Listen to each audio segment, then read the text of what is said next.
কই দাও চাবিটা দাও। আইসস বাজান? কেমন আছো? এই তো ভালো আছি, ভালো আছিস? এই ফকিনীর বাচ্চা সর এখান থেকে সর। কত বড় সাহস আমার জামাইরে জড়ায় ধরে। তোর শরীর দেখছস? তোর শরীর থেকে ঢামের দুর্গন্ধ আইতেছে।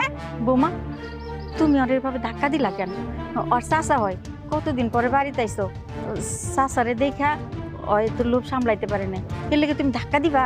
আর বাপ মা এগুলো আদব কায়দা ধরে শিখাইতে পারে না? কেউ আইলে কি তারা গিয়া জড়ায় ধরতে হইব এগুলো শিখায়? এই যে আমার জামাই কত দামি একটা কোট দুর্গন্ধ হয়ে গেল গা আপনার এই নাতি ডাল লিগা। এনারা পরিষ্কার করে দিব কে? আপনি? তুমি এমন করে কথা কইতাছো কেন? ও ছোট মানুষ, ওর চাচার কাছে একটা জামা চাইতে পারে না? আসবা দেখাইলি কেন আমগো কাছে ঈদের জামা কাপড় চাইবো কি লিগা? জামা কাপড় চাইবো আর বাপ মার কাছে। ঈদ আইসা আর বাপ মা ওরে কিনা দিব, তা না করে আমগো কাছে চাই। আমগো কাছে